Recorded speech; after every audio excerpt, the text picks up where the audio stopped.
అందరి యొక్క ఫలితాలు ఉన్నాయి. ఇప్పుడు రాజు గురువు అవడం వల్ల, రాజు గురువు అవడం వల్ల ఫలితం ఏ రకంగా ఉంటుందంటే, రాజు గురుడవడచే బ్రాహ్మణులు సత్కర్మ నిరతులై ఎందురు, మంచి కర్మ చేసుకుంటూ బ్రాహ్మణులు ఉంటారు. ఈసారి రాజులు ప్రజలు సన్మార్గ వర్తనులై ఎందురు, సుభిక్ష క్షేమ ఆరోగ్యముచే ప్రజలు సుఖించగరు, సస్యానుకూల వృష్టిచే సస్యములు బాగా ఫలించును. అంటే ఉప్పు, గంధక ద్రవ్యములు, తగరము, రబ్బరు, శనగలు, పల్లీలు, పంచదార, బెల్లము, చెరుకు, పాలు, పెరుగు, నెయ్యి, వెన్న, తేనె, మద్యమము, వ్యాపార వాటాలు అంటే షేర్లు, బ్యాంకు వాటాలు, పత్తి, చర్మము, కుసుమధాన్యము, గరుడ పచ్చరాళ్ళు, నూలు, వస్త్రములు, ఉలువలు, ఆహార ధాన్యములు, కోకో, టిన్ రేకులు, సిమెంటు, వెండి, బంగారము, ధాన్యము, బియ్యము ధరలు సరసముగా ఉండవచ్చును. అన్ని కూడా సరసంగా ఉంటాయి. నెక్స్ట్ రాజవాహనం నావ. అంటే రాజు నావ వాహనం ఏముందంటే నావ ఉన్నది. ఈ నావ ఉండడం వల్ల ఏముంది ఫలితం అంటే దాంట్లో శ్లోకం ఉన్నది. జనానాం భ్రమతే సర్వే చతుష్పదాం ప్రపీడితా విఫలా సకలదాత్రి నౌకావాహన వస్తరే అంటున్నాడు. ఈ సంవత్సరం రాజు నావికారుడే ఉన్నందున ప్రజలు అల్లకల్లోలములు, ఆకలి బాధలు, పంట పశు నష్టములు, రాజుల యుద్ధ తీవ్రతచే నావికా సంబంధ ఉపద్రవములు, నౌకా ప్రమాదములు, నౌకా వ్యాపారము, రవాణా రంగంలో ఇబ్బందులు, దుర్భిక్షంచే ధరలు పెరుగుట కలగవచ్చును. అంటే రాజవాహనం నౌక ఉండడం వల్ల ఇప్పటికే ఇరాన్, అమెరికా, ఇజ్రాయెల్ మధ్య దేశాల మధ్య సుమారుగా 18-19 రోజుల నుంచి యుద్ధం ప్రారంభం నడుస్తుంది, కొనసాగుతుంది. అన్ని కూడా సముద్రంలో నావ మీదనే బాంబు వేయడం ఎక్కువగా ఉంటుంది. అందుకే మనకు ఆయిల్ క్రూడా ధర కూడా చాలా పెరగడం, ఆ క్రూడాల ఇబ్బంది కూడా జరుగుతుంది. కాబట్టి ఆ రాజవాహన నౌక ఫలితం ఇప్పుడే కనబడుతుంది. అంటే ముందు కూడా ఆ ఫలితం ఉంటుందని చెప్పి మనకు పంచాంగం చెప్తుంది. మంత్రి కుజఫలం అంటే మంత్రి కుజుడిగా ఉండడం వల్ల ఫలితం ఏంటంటే శోకం చెప్తుంది. దహన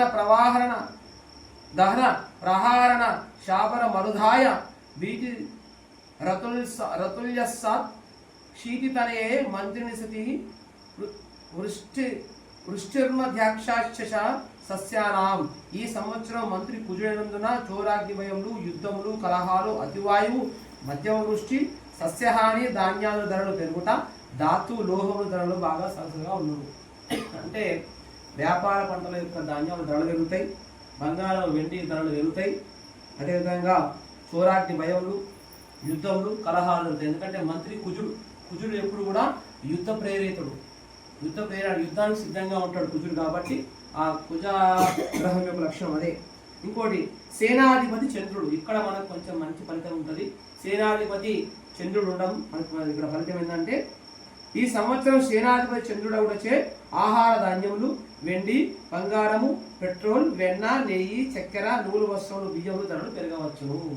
ఈసారి చంద్రుడు ఉన్నాడు కాబట్టి సేనాధిపతి తెల్లటి వస్తువు ఏంటిదంటే ఆహార ధాన్యాలు, బియ్యం, వెండి, బంగారము, పెట్రోల్, వెన్న, నెయ్యి, పాలు, చక్కెర, నూలు, తెల్లటి వస్త్రములు, బియ్యం ధరలు బాగా పెరగవచ్చు. ఈసారి సస్యానుకూల వృష్టి, ప్రజారోగ్యము, పశు సమృద్ధి, క్షీర సమృద్ధి కలగవచ్చును. అంటే పాలు పుష్కలంగా లభిస్తాయి, అయినా పాల ధర పెరుగుతుంది. అంటే మనం పన్నీరు తినడం ద్వారా కానీ, కోవా తినడం కానీ, వివిధ రకాల స్వీట్లలో పాలు ఎక్కువ వాడడం వల్ల పాల ధర కూడా బాగా పెరిగే అవకాశం ఉంటుంది. పాల సమృద్ధి విశేషంగా ఉంటుంది అని చెప్పి తెలియజేస్తుంది ఇక్కడ. ఇంకోటి పశుపాలకుడు శ్రీకృష్ణుడు, స్థానరక్షకుడు శ్రీకృష్ణుడు.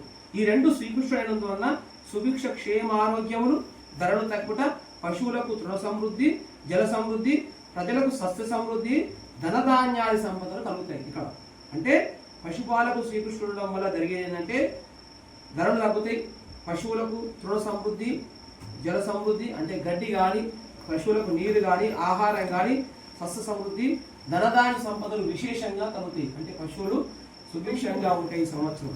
అదేవిధంగా స్థానరక్షకుడు శ్రీకృష్ణుడు ఉండడం వల్ల కలిగే ఫలితం ఏంటంటే, ఈ సంవత్సరం శ్రీకృష్ణుడు స్థానరక్షకుడుగా ఉన్నందువలన గోవులు బహుక్షీరములు, పాడి పంటలు సమృద్ధి, సమస్త పానికోటి రోగవర్జితులవుట, ధరలు సరసంగా వచ్చు. అంటే చంద్రుడు ఉండడం వల్ల కానీ, శ్రీకృష్ణుడు ఇక్కడ స్థానరక్షకుడు ఉండడం వల్ల కానీ, రాజవాహన నావ ఫలితం కానీ, గురుగ్రహ ఫలితం కానీ చూస్తే మొత్తానికైతే ఈసారి ధరలు తిరిగే అవకాశము సమృద్ధిగా ఉన్నదని చెప్పి పంచాంగం అనేది తెలియజేస్తుంది. ఎందుకంటే పంచాంగం అంటే తిథి వార యోగ కరణ నక్షత్ర సమూహాల సమ్మేళనం.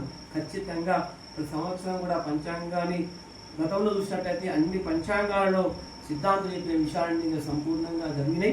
ఈ సంవత్సరం కూడా పంచాంగాన్ని అనుసరించి జరుగుతుందని చెప్పి భావిస్తున్నా.